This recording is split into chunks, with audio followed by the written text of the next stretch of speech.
Assalamualaikum warahmatullahi wabarakatuh. Waalaikumsalam warahmatullahi wabarakatuh. Alhamdulillah rabbil alamin. Allahumma shalli ala Muhammad wa ala ali sayyidina Muhammad. Yang saya hormati Bapak dan Ibu, terutama Bapak dan Ibu calon guru penggerak yang berasal dari SDN Karang Mekar 1 Banjarmasin. Alhamdulillah kita hari ini bisa mengikuti kegiatan sosialisasi membangun budaya positif yang diselenggarakan oleh calon guru penggerak dari SDN Karang Mekar 1. Terima kasih kepada calon guru penggerak Bapak Haidi SPD, kemudian Bapak Muhammad Yudi SPDI, Ibu Novianti Rahmi SPD, Ibu Anisah SPD, dan Ibu Anarianti SPD yang hari ini akan memberikan sosialisasi membangun budaya positif kepada rekan-rekan guru di SDN Karang Mekar 1. Harapan saya kegiatan ini bisa membawa pengaruh positif bagi rekan-rekan guru yang ada di sekolah ini dalam rangka membangun budaya positif sehingga nanti bisa meningkatkan kompetensi guru dan kualitas pembelajaran bagi siswa. Marilah kita buka acara hari ini dengan bersama-sama mengucapkan basmalah. Bismillahirrahmanirrahim. Demikian, semoga Allah Subhanahu wa taala, Tuhan Yang Maha Kuasa, melindungi dan memberikan rahmat kepada kita semua sehingga acara sosialisasi ini bisa berjalan dengan baik. Terima kasih. Assalamualaikum warahmatullahi wabarakatuh. Waalaikumsalam warahmatullahi wabarakatuh.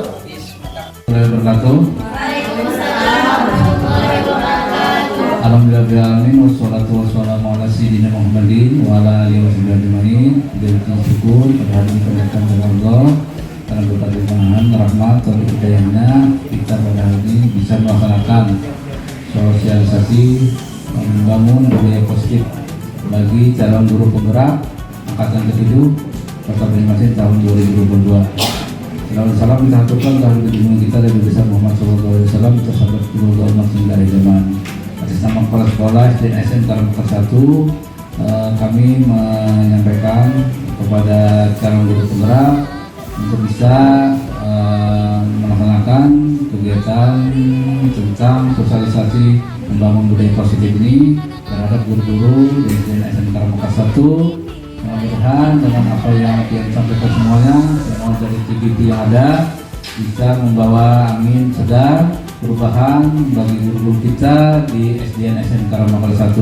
Kemudian selamat bekerja semuanya untuk TGP yang ada, tetap semangat untuk melanjutkan semua tugas yang ada hingga akhir nanti. Ya, akhiri wabillahi taufiq wal hidayah. Wassalamualaikum warahmatullahi wabarakatuh. Waalaikumsalam warahmatullahi wabarakatuh. Assalamualaikum warahmatullahi wabarakatuh. Alhamdulillah hari ini kita bisa berkumpul di ruangan ini. Perkenalkan dulu, nama Ulun Anarianti dari SDN Karang Mekar 1, calon guru penggerak angkatan 7 Kota Banjarmasin tahun 2022. Hari ini saya akan membawakan sosialisasi membangun budaya positif. Sudah siap Bapak Ibu? Masih semangat? Minta semangatnya dong. Semangat pagi. Pagi. Yes, Jos, jaringan orang sukses. Amin.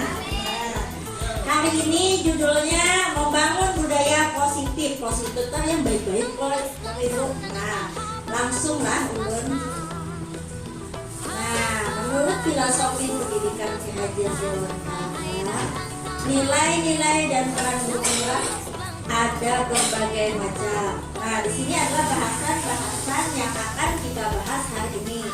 Santai saja, tidak perlu tegang.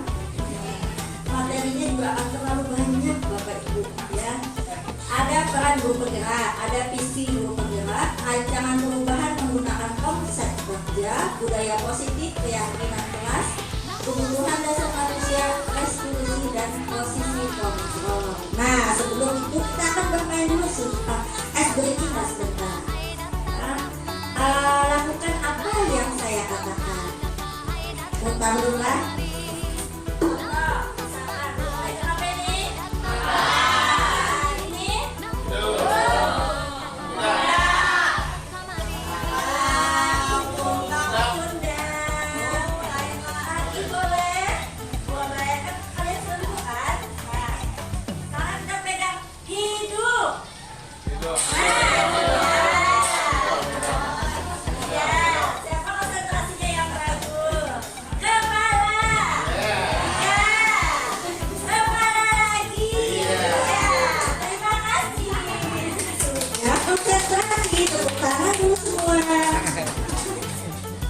Lanjut. Filosofi pendidikan Ki Hajar Dewantara, pendidikan dan pengajaran merupakan usaha persiapan dan persediaan untuk segala kepentingan hidup manusia, baik dalam hidup bermasyarakat maupun hidup berbudaya dalam arti yang seluas-luasnya. Nah, sebelum ulun lanjut dulu hampir tahun Ki Hajar Dewantara. Oh, nah, siapa sih? Bapak siapa? Alhamdulillah, Pak. Kita lanjut ke pendidikan. Pendidikan merupakan tempat persemaian pendidikan kebudayaan dalam masyarakat. KHD memiliki keyakinan bahwa untuk menciptakan manusia Indonesia yang beradab, maka pendidikan adalah salah satu kunci untuk mencapainya. Pendidikan dapat menjadi ruang berlatih dan bertumbuhnya nilai-nilai kemanusiaan yang dapat diteruskan atau diwariskan. Lanjut.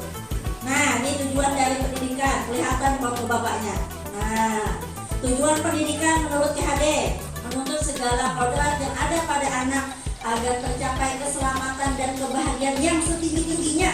Nah, bagi anak. Nah, lalu menuntut dan menumbuhkan kembang anak sesuai kodratnya dan mewujudkan profil pelajar Pancasila berbudi pekerti. Nanti ada pembahasan tentang profil pelajar Pancasila.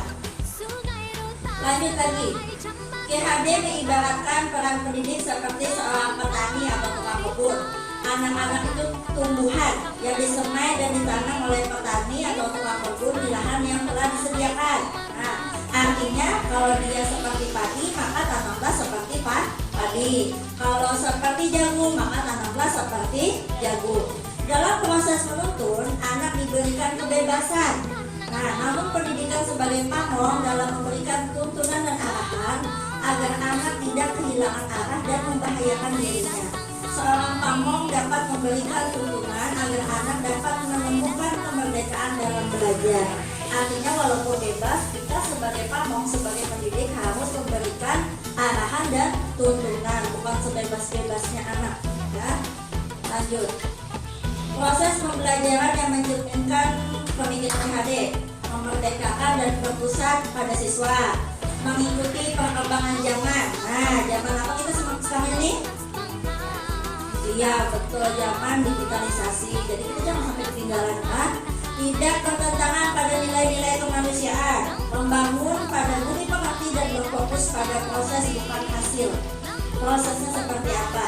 Kalau kebanyakan kita sekarang ini melihat apa? Hasil, ya kan? Hasilnya. Lanjut. Nah, nilai-nilai dan perannya. Kita sadari apakah kita sudah mempunyai nilai dan peran ini sebagai seorang pendidik. Mari kita mulai dan kita lihat. Nah, berpihak pada murid. Berpihak pada murid karena kita selama ini. Nah, lalu ada mandiri. Ini menjelaskan satu-satu. Berpihak pada murid ini artinya kita menghamba kepada murid. Awal-awal kata menghamba itu mungkin banyak artinya. Nah, di sini maksudnya menghamba kepada murid, kita tuh memenuhi kebutuhan siswa sesuai dengan karakter dan kodratnya dan sesuai dengan kemampuannya.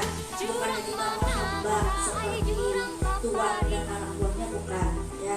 Mandiri di sini artinya, nah seperti hari ini Bapak Ibu datang pelatihan, datang sosialisasi tanpa adanya paksaan. Kemandirian untuk mengembangkan diri itu namanya sifat kemandirian. Reflektif itu artinya bisa dilakukan sendiri ataupun bersama dengan teman. Misalkan reflektif itulah mencerminkan bagaimana kita mengevaluasi pembelajaran kita selama ini. Lalu ada kolaboratif. Nah, sudah pernah kolaboratif Bapak Ibu? Sudah. Misalkan mengerjakan sesuatu perlu adanya kerja sama. Tidak hanya dengan teman sejawat, tapi bisa juga di luar sekolah. Inovatif. Nah, sudah inovatif Bapak Ibu? Sudah terlihat nih, masing-masing sudah memegang laptopnya di atas meja. Ini sudah salah satu adalah inovatif Bapak Ibu. Memegang handphone itu salah satu inovatif ya. Lanjut lagi. Nah, berpihak pada murid tadi kita hanya sebagai apa? Fasilitator agar kebutuhan murid itu sesuai dengan kodrat alam dan kodrat zaman. Apa yang tahu nggak sudah kodrat alam dan kodrat zaman? Belum. Kodrat alam itu artinya di mana tempat tinggal kita sekolah itu menyesuaikan dengan lingkungannya. Kita daerahnya adalah perkotaan, tentu berbeda dengan daerah yang pesisir pantai, daerah pegunungan, itu namanya kodrat alam. Kalau kodrat zaman itu adalah sesuai dengan zaman kita saat ini. Tadi dia mengatakan zamannya adalah zaman digitalisasi, ya kan? Nah, zaman sudah mulai medsos, media sosial, ada hubungan lagi dengan yang namanya inovatif. Artinya jangan sampai kita sendiri tertinggal dengan anak murid kita. Nah, lanjut lagi. Nah, mandiri tadi, kalau bisa mengembangkannya tidak hanya di bidang pendidikan saja, di luar pendidikan pun boleh. Nah, tapi kan kita bergerak di bidang pendidikan, maka berfokusnya di bidang pendidikan. Lanjut lagi. Nah, reflektif tadi adalah panduan untuk memperbaiki, evaluasi di masa akan datang atau di masa depan. Hari ini pelajaranku kurangnya di sini. Bisa lewat kepala sekolah, teman sejawat, atau bahkan refleksi diri sendiri. Kolaboratif tadi adalah, nah di sini nanti arahnya akan membentuk yang namanya komunitas praktisi. Apakah kalian sudah punya komunitas praktisi di dalam ruangan sini? Contohnya seperti apa? KKG gugus, KKG ini. Mungkin ada komunitas praktisi di luar pendidikan. Misalkan contohnya seperti saya sendiri punya komunitas masak-memasak, visinya tuh sama. Kan komunitas itu adalah mempunyai suatu visi yang sama untuk dijalankan. Mungkin seperti Pak Lukman ada komunitas olahraga, nah komunitas keagamaan ada punya misi yang sama, maka itu disebut dengan komunitas praktisi yang kegiatannya berjalan secara terus menerus. Lanjut lagi inovatif. Nah, kita harus meningkatkan semangat dan minat siswa sesuai dengan perkembangan zaman. Nah, sudah sampai ke peran kita sebagai guru penggerak. Yang pertama, menjadi pemimpin pembelajar, menjadi coach guru lain, mewujudkan kepemimpinan murid, menggerakkan komunitas praktisi, mendorong kolaborasi antar guru. Nah, ini menjelaskan dulu satu-satu. Menjadi pemimpin pembelajar, kita sendiri itu pemimpin pembelajar seperti dalam kelas, membuat RPP, media. Nah, itu adalah pemimpin pembelajar. Menjadi coach guru orang lain, misalkan saja kita ada pelatihan atau kita punya kebiasaan, kita ajari teman atau guru sesama di sekolah, itu namanya coach bagi guru lain. Intinya jangan pelit berbagi ilmu. Nah, sedikit pun ilmu yang kita dapat akan kita bagi. Mewujudkan kepemimpinan murid. Nah, di sini misalkan di kelas dijadikan ketua organisasi eskul apa, atau misalkan jadi ketua kelas. Nah, itu. Nah, tadi menggerakkan komunitas praktisi, tadi kita membentuk komunitas dan komunitasnya harus berjalan. Nah, jangan setelah dibentuk tidak berjalan komunitasnya. Mendorong kolaborasi antar guru tadi. Nah, artinya sesama guru harus bisa saling bekerja sama. Lanjut visinya. Nah, di sekolah itu juga ada punya visi. Di sini ada visi guru penggerak, yaitu merupakan cita-cita di masa mendatang. Visi di kelas juga bisa dibuat. Visi juga diartikan sebagai bintang penunjuk arah yang mengandung penjelajah mencapai tujuan. Guru harus memiliki visi yang mengarah kepada perubahan, baik perubahan di kelas atau perubahan di sekolah. Untuk mencapai visi itu, kita perlu namanya pendekatan perubahan yang disebut inquiry apresiatif. Nah, pernah kan mendengar itu Bu, Bapak? Inquiry apresiatif atau disingkat IA. Di sini ada visi guru penggerak sesuai dengan profil pelajar Pancasila, bagaimana kita menyusunnya sesuai dengan IA tadi. Nah, di sini sudah sering kalau ikut pelatihan di orang-orang bagaimana sih profil Pancasila, mungkin ada lagunya, mungkin yang hafal. Beriman, bertakwa kepada Tuhan Yang Maha Esa, berakhlak mulia, berkebinekaan global, bergotong royong, kreatif, bernalar kritis dan mandiri. Pada akhirnya nanti semua sekolah akan memakai yang namanya profil pelajar Pancasila. Nah, ini yang ditanyakan tadi, apa itu inquiry apresiatif? Itu adalah suatu filosofi berfokus pada upaya kolaboratif untuk menemukan hal positif dalam diri seseorang, dalam suatu organisasi dan dunia sekitar, baik di masa lalu, masa kini maupun masa depan. Nah, itu namanya IA. Dikenal dengan manajemen perubahan kolaboratif yang berbasis kekuatan. Nah, nanti cara menyusunnya itu berdasarkan Bagja. Nah, ini tahapan Bagja. Nah, ini bisa nanti berfungsi sekali buat Bapak Ibu di kelas, menyusun keyakinan, menyusun visi di kelas. Yang pertama B, membuat pertanyaan utama. A, ambil pelajaran, gali mimpi bersama, jabarkan rencana dan atur eksekusi. Yang terakhir itu artinya kita melaksanakan. Nanti pada tahapan selanjutnya memang kita melakukan semuanya mengikuti alur Bagja. Nah, ini sampailah kita ke pokok inti permasalahan hari ini, yaitu membangun budaya positif. Nah, disiplin positif menurut Dr. William Glasser dalam kontrol teori yang kemudian hari berkembang dan dinamakan choice theory, meluruskan beberapa miskonsepsi tentang makna kontrol.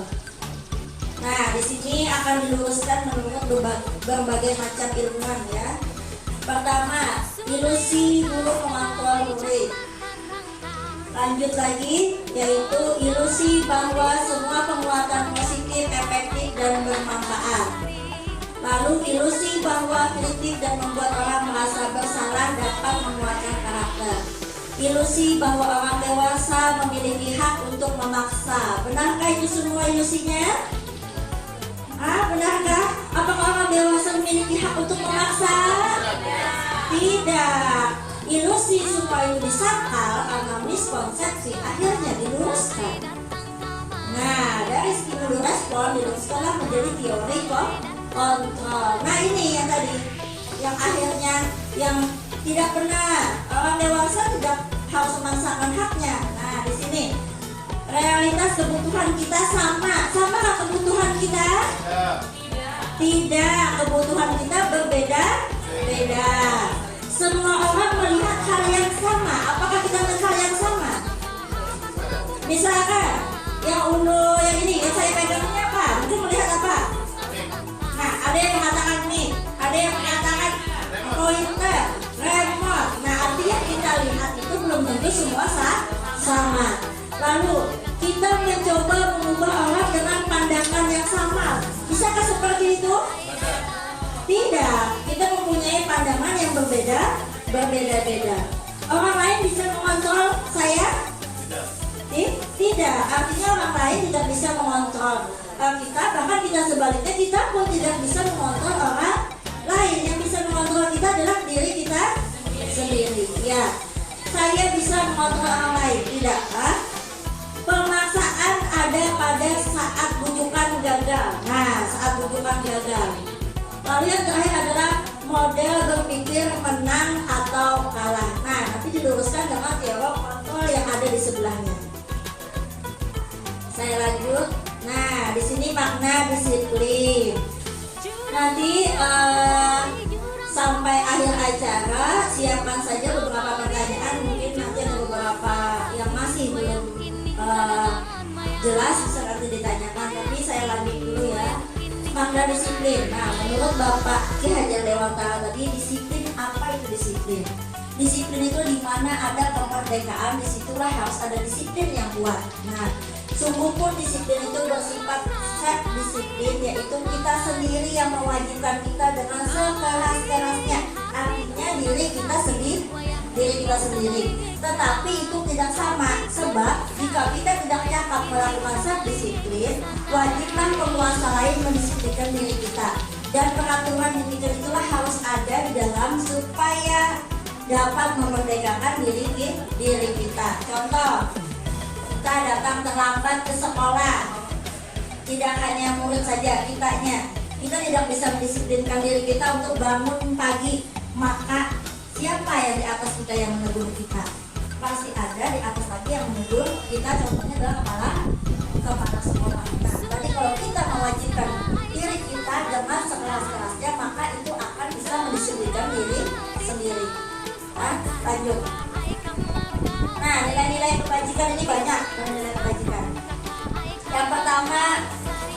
berdasarkan profil pelajar Pancasila, beriman, bertakwa kepada Tuhan Yang Maha Esa, lalu berakhlak mulia, mandiri, bernalar kritis, berkebinekaan global, bergotong royong, kreatif. Nilai-nilai kebajikan ini tidak semua anak bisa memilikinya, karena semua anak pasti berbeda-beda. Tapi diharapkan ada nilai kebajikan yang dipegang teguh oleh seorang anak yang kita didik di kelas.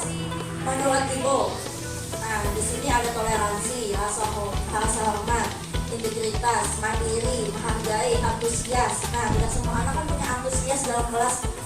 Lalu ada empati, pengetahuan, kreativitas, kerjasama, percaya diri. Tidak semua anak punya rasa percaya diri. Komitmen.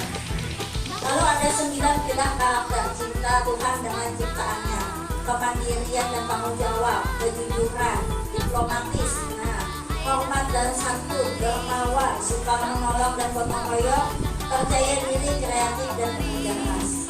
Nah, nilai kebajikan lanjut: kepemimpinan dalam keadilan, baik dan rendah hati, toleransi, kedamaian dan kesatuan. Banyak nilai-nilai kebajikan.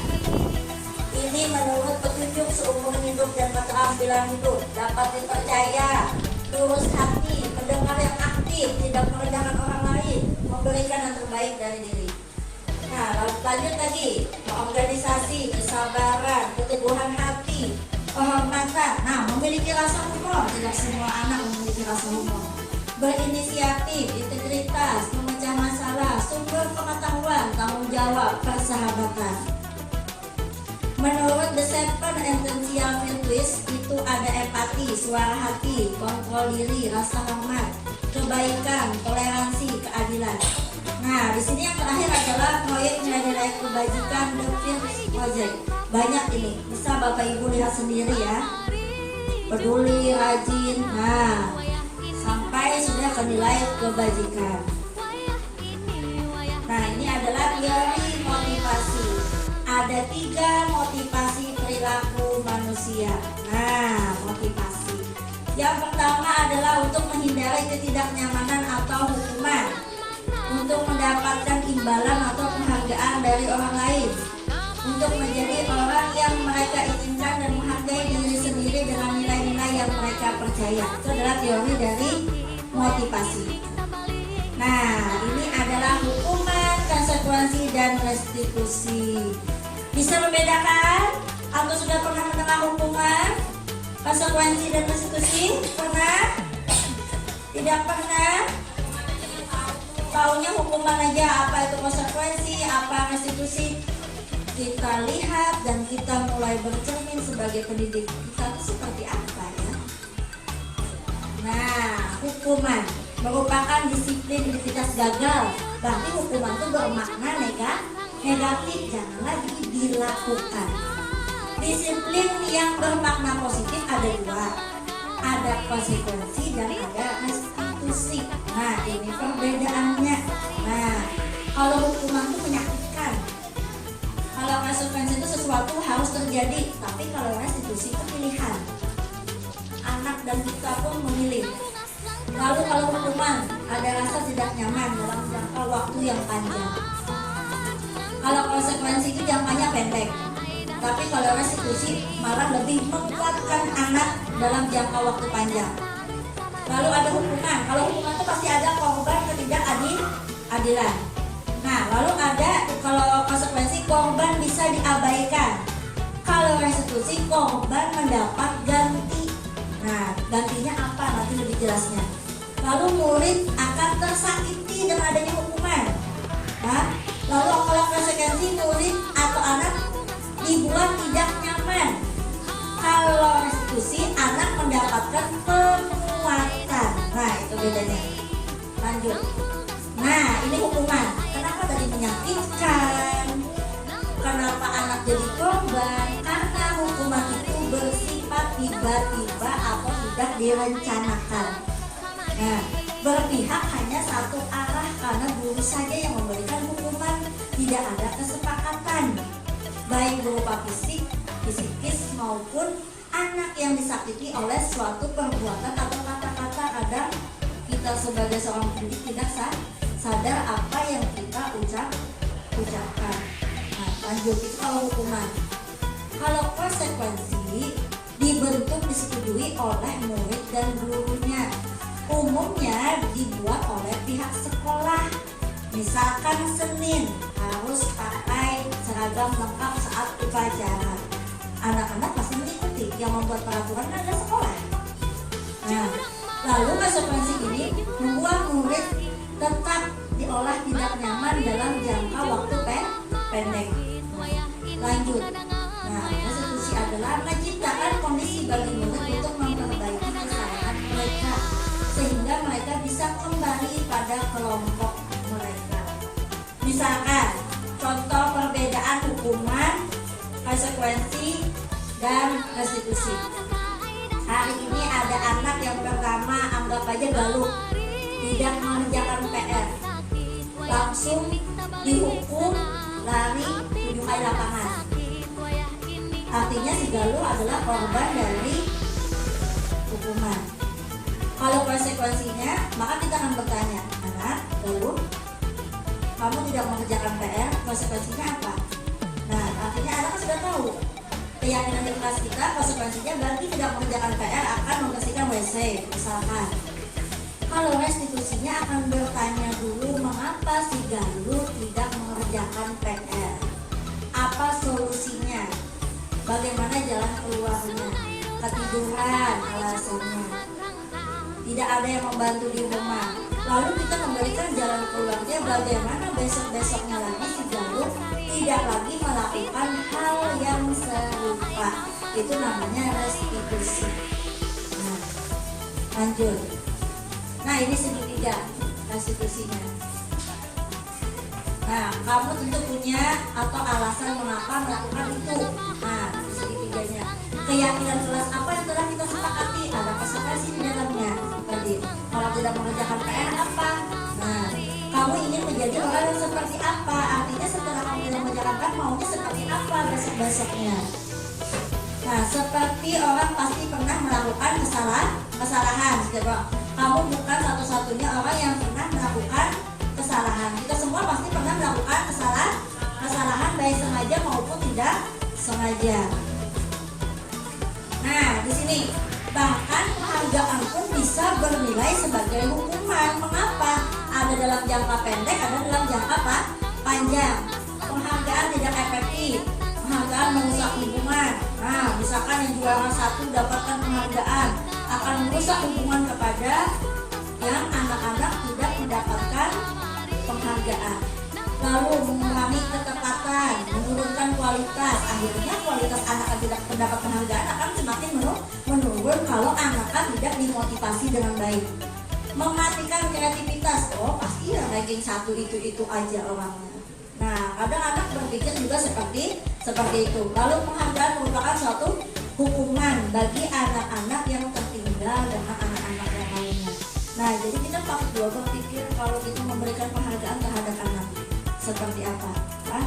Lanjut. Nah, ini segitiga restitusi tadi merupakan tahapan tindakan yang dilakukan guru untuk membawa siswa menaati kesepakatan kelas yang telah ditetapkan dan mengakui secara sadar terbuka ketika melakukan salah serta merasa kenyamanan ketika sudah berperilaku jujur.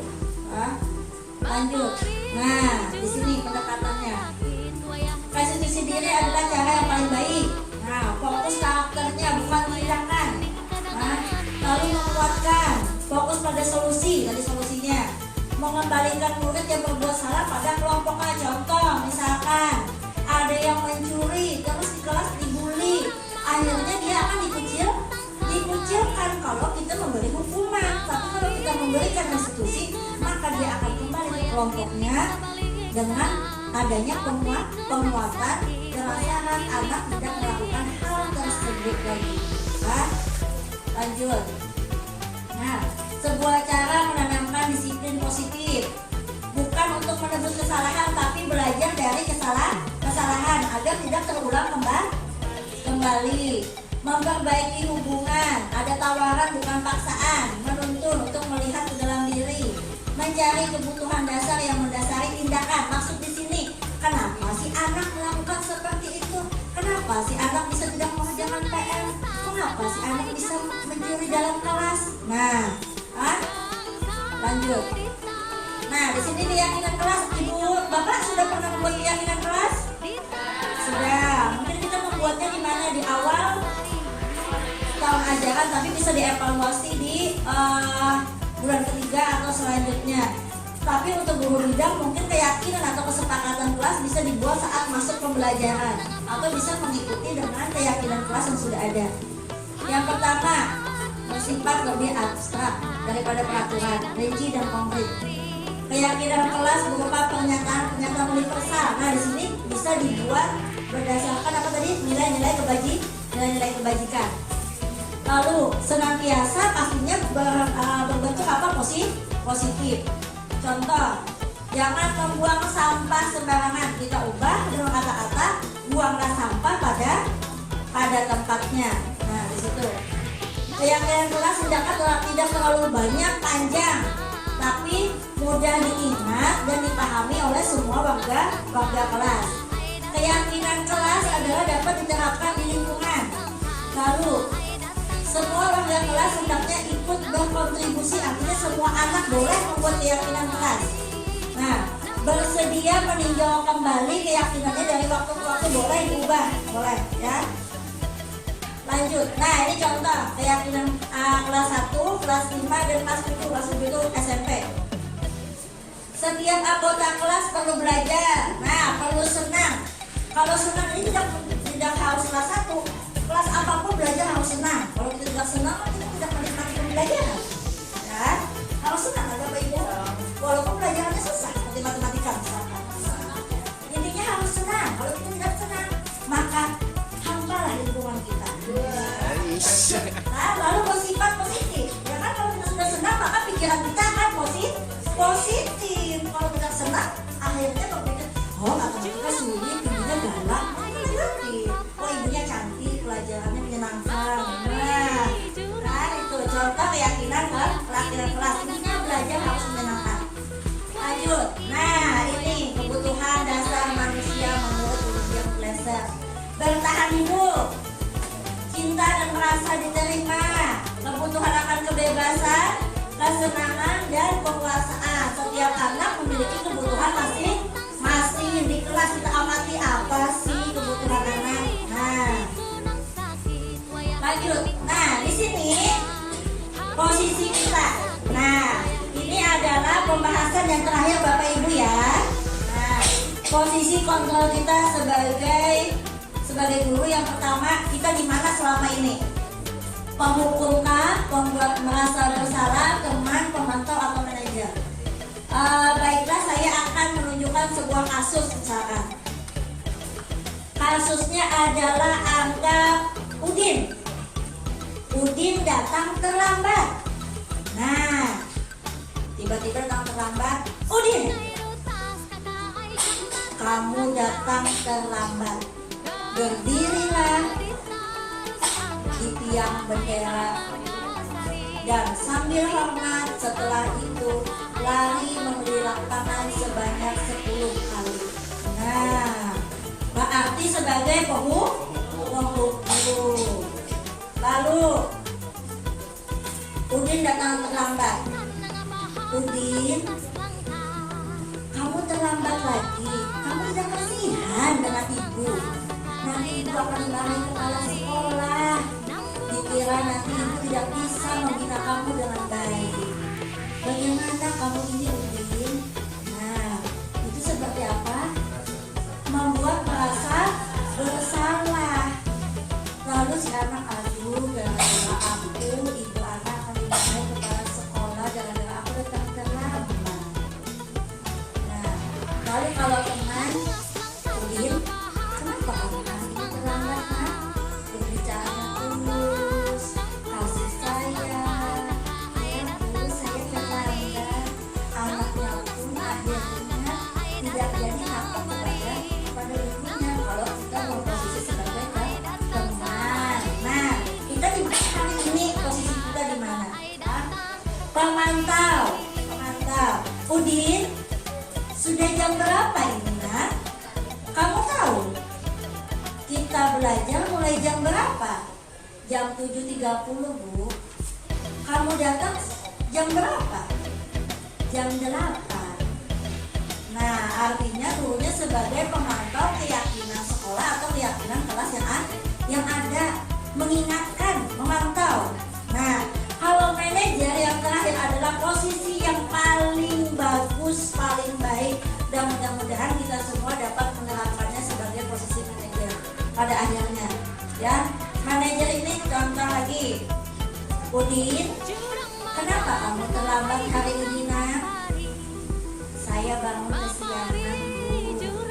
Nah, lalu kita carikan solusinya. Mengapa kamu bangun kesiangan? Ibu-ibu mengantar ya, kerjakan baik-baik. Nah, kita cari solusinya agar si Udin tidak lagi datang terlambat. Nah, itu adalah posisi kontrol, ada 5. Masih semangat ibu-ibu? Masih. Nah, hari ini sudah sampai detik di sini. Sebelum lanjut, apakah sudah merasa kalian di posisi yang mana? Nah, sambil kita mengingat-ingat kembali, semoga kita tidak sebagai posisi penghukum. Kalaupun pernah terjadi, maka perbaikilah diri kita sendiri. Ya. Oh, aduh, ibu sudah capek-capek bikin ulangan. Kamu menjawabnya 5 menit selesai.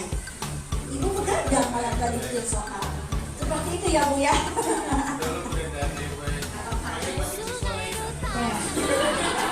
Kalau seperti siswa yang harus bagaimana tidak bisa juga ya, Pak ya, dan teman-teman. Aduh, kenapa kamu datang terlambat? Besok lagi senang bapaknya seperti itu ya.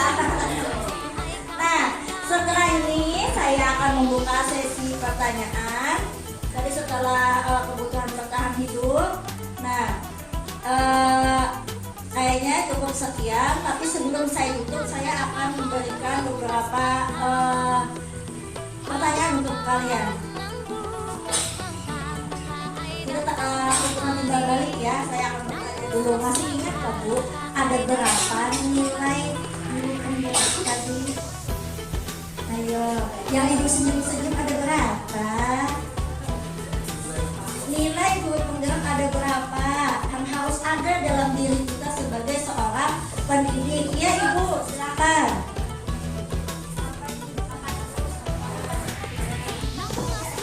Ya, terima kasih Ibu Ana sudah diberi kesempatan untuk menjawab. Apa tadi pertanyaannya, Bu? Nilai-nilai guru penggerak tadi kalau tidak salah ingat ada 5. Dan 5, yang pertama mandiri, kemudian kolaboratif, lalu reflektif, berpihak pada murid, dan satu lagi inovatif.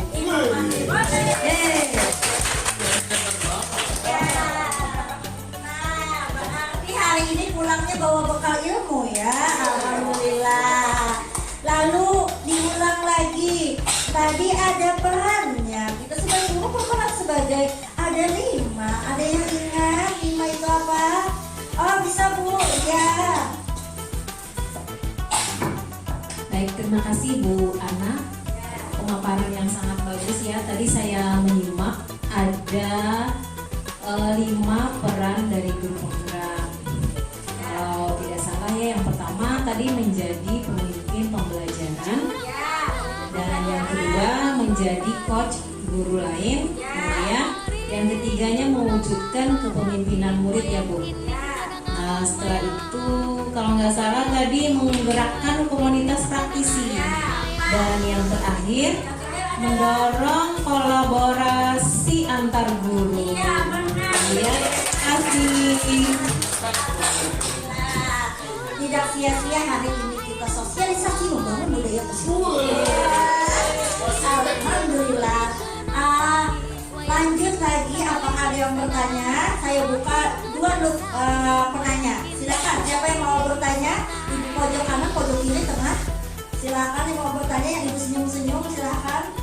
Yang masih belum jelas aku ini sebagai apa ya di kelas, atau murid itu sebagai apa, atau ya silakan tentang apa saja di sini.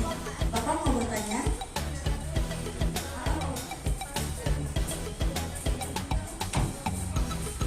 Assalamualaikum warahmatullahi wabarakatuh.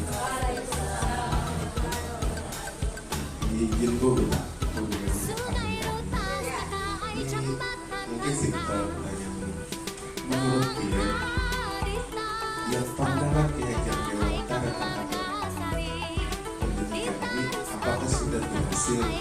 Itu aja. Terima kasih. Terima kasih Bapak. Pertanyaannya sangat luar biasa. Sebelum saya menjawab, adakah yang mau menjawabkan?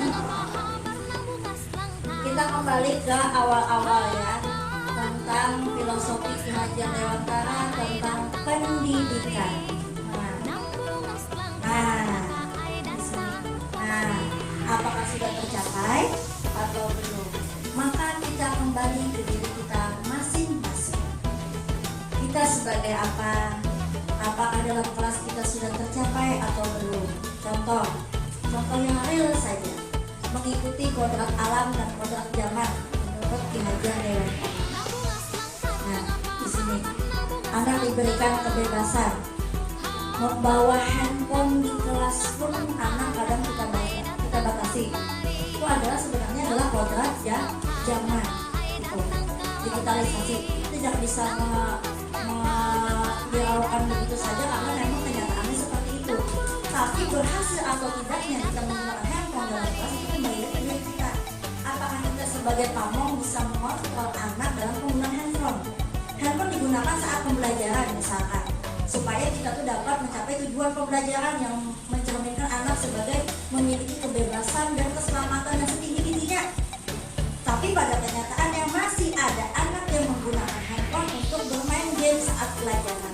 Artinya tujuan pendidikan Ki Hajar Dewantara masih proses kita jalankan dan kembali ke diri kita masing-masing. Ya, setiap kelas anak mempunyai karakter yang berbeda. Kelas yang satu pun dengan kelas yang satu tentu juga berbeda.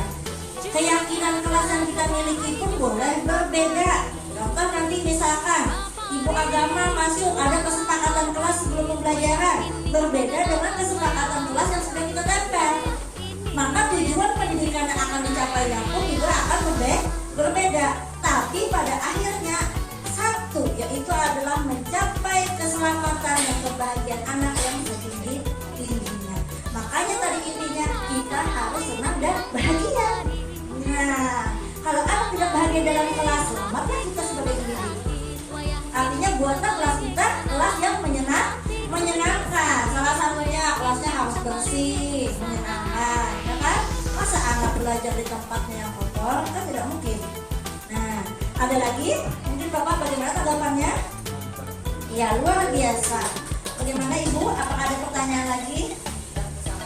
Oh, sangat jelas. Waktu kita masih panjang. Oh, terima kasih Bu. Silakan Bu. Terima kasih Bu Ana. Assalamualaikum warahmatullahi wabarakatuh. Melihat pemaparan dari Ibu Ana tadi sangat luar biasa. Bisa kita beri aplaus yang luar biasa pada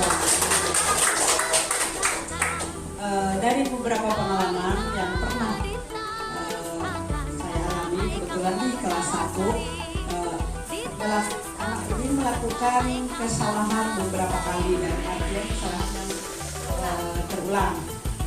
Dalam artian setiap hari anak ini sudah diberikan dari apa yang 5 menit tadi ya, arahan ya, hukuman ya, jadi sudah diberikan restitusi tadi dari kesalahan yang dia berbuat diulang-ulang, kemudian diberi hukuman.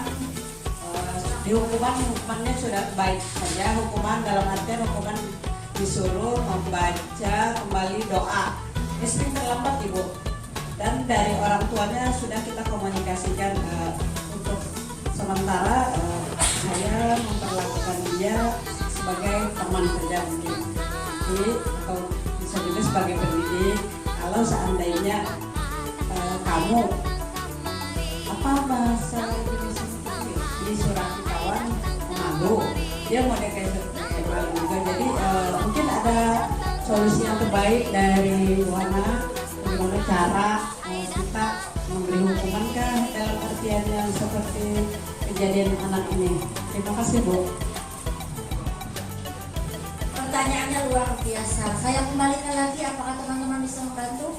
Kasusnya Ibu Sarah adalah mempunyai anak didik yang datang terlambat, namun sudah berulang-ulang kali gitu ya Bu ya, berulang-ulang kali sudah diberikan hukuman, tapi hukumannya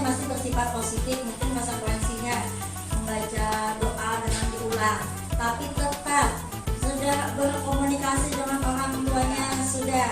Nah, jalan terakhir adalah kita melakukan namanya restitusi dengan tindakan posisi kontrol kita sebagai seorang manajer. Artinya kita mencari solusi bersama.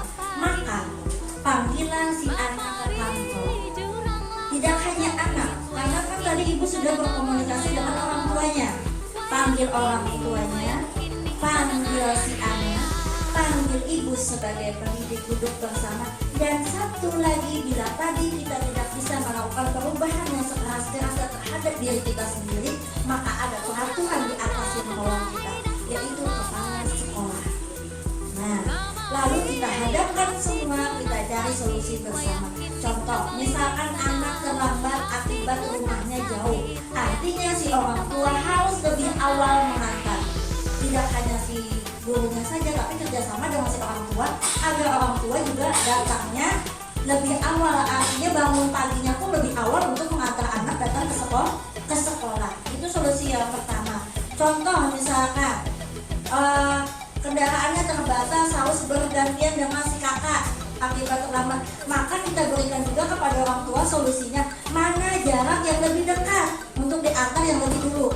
Nah, jadi tidak hanya satu arah atau satu pihak saja, tapi didiskusikan secara bersama-sama. Lalu si kepala sekolah akan memberi arahan kepada orang tua dan ibu, bapak dan anak. Kita punya keyakinan sekolah.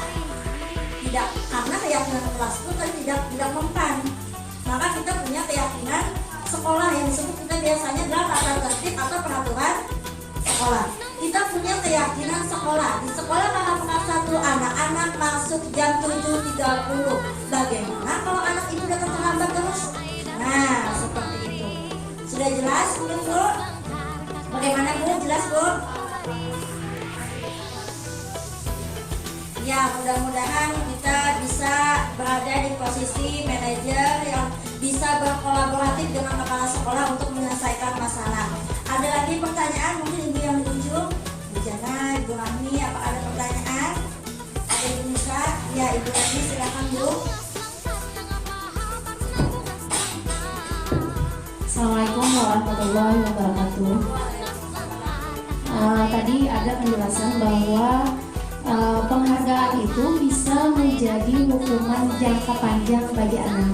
Nah, yang ingin saya tanyakan, kira-kira penghargaan seperti apa yang bisa kita berikan kepada anak-anak yang berprestasi mungkin, yang tidak memberikan efek kepada anak-anak yang lain? Itu saja Bu Ana. Terima kasih, Bu. Pertanyaannya sungguh luar biasa. Ini perlu saya berpikir untuk menjawab ini. Bagaimana Bapak Lukman bisa membantu penghargaan seperti apa yang tidak memberikan efek hukuman jangka panjang bagi anak yang berprestasi? Nah, bagi duit. Kita bedakan saja kadang-kadang anak-anak yang anggaplah anak-anak yang berprestasi ya dianggap pintar itu kadang ada beban dari orang tuanya. Contoh misalkan anaknya harus dapat nilai segini, kalau tidak dapat nilai segini, nah itu kan salah satu penghargaan yang mungkin salah satu memberikan beban kepada anak secara tidak langsung. Nah di sini bagi anak yang berprestasi supaya tidak menjadi hukuman, maka carilah penghargaan menurut sesuai kebutuhan yang diinginkan.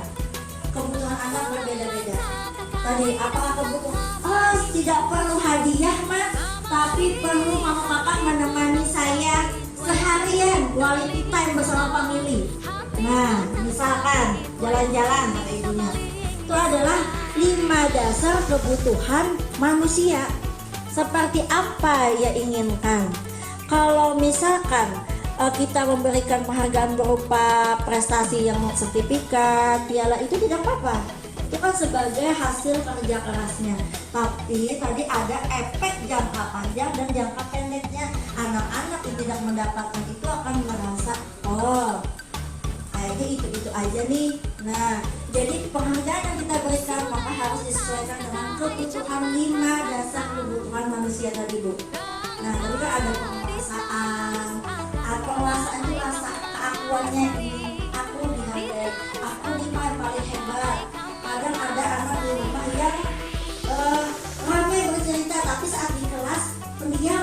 ada itu heboh kadang, tapi saat di kelas ada. Jadi kita kadang harus berkolaborasi dengan orang tua, bagaimana anak di rumah, bagaimana anak di sekolah, karena salah satu orang tua di sekolah adalah kita sebagai pendidik. Kita saja berapa jam di sekolah, ya kan? Setelah pulang maka itu adalah anak mereka kembali ke keluarga mereka masing-masing. Ya, jadi tadi ada kebutuhan dasarnya bertahan hidup. Nah, contoh saja anak yang dibully karena misalkan bodoh, gak relasi, yang dapat penghargaan, dapat ini dan piala. Nah, itu kan lalu berkelahi, itu adalah contoh bertahan hidupnya. Maka kita akan memberikan arahan kepada anak yang berprestasi agar tidak akan sombong. Itu tentang terhadap yang namanya kecemburuan sosial. Makanya sampai saat ini pun ranking di dalam batas itu tidak dituliskan kan angka rankingnya. Nah, itu seperti itu ya Bu ya, penghargaan yang disesuaikan dengan kebutuhan anak, apa yang diharapkan oleh anak sesuai dengan kodrat alam dan kodrat zamannya. Nah, ada lagi yang ditanyakan? Ya, bisa Bu. Terima kasih. Assalamualaikum warahmatullahi wabarakatuh. Sedikit pertanyaan ya Bu Ana. Tadi pemaparan Ibu Ana ada yang menyebutkan kebutuhan dasar menurut William Glasser. Nah, tadi ada kebutuhan bertahan hidup, kebutuhan cinta dan merasa diterima, kemudian kebutuhan untuk kebebasan, kebutuhan untuk kesenangan, dan yang terakhir yang kelima kebutuhan penguasaan. Ya. Di dalam kelas atau di sekolah kita tentu banyak sekali permasalahan ya Bu, dari permasalahan yang sederhana mulai dari anak-anak yang terlambat ke sekolah sampai permasalahan yang agak lebih besar. Nah, di sini kalau dari pemaparan Bu Ana tadi, setiap permasalahan itu berarti ada sumbernya ya Bu. Ada sumbernya. Kira-kira sebagai guru, kalau dikaitkan dengan kebutuhan dasar manusia, misalnya nih ada anak bermasalah, berarti kita pertama yang kita lakukan apa Bu? Apakah kita harus mengidentifikasi kebutuhan dasar anak dulu, kemudian nanti kita bisa mencari solusi bersama seperti itu kan Bu? Ya, terima kasih Bu Ana. Bagus sekali. Ada kok Bapak? Oh, silahkan Bapak. Ya.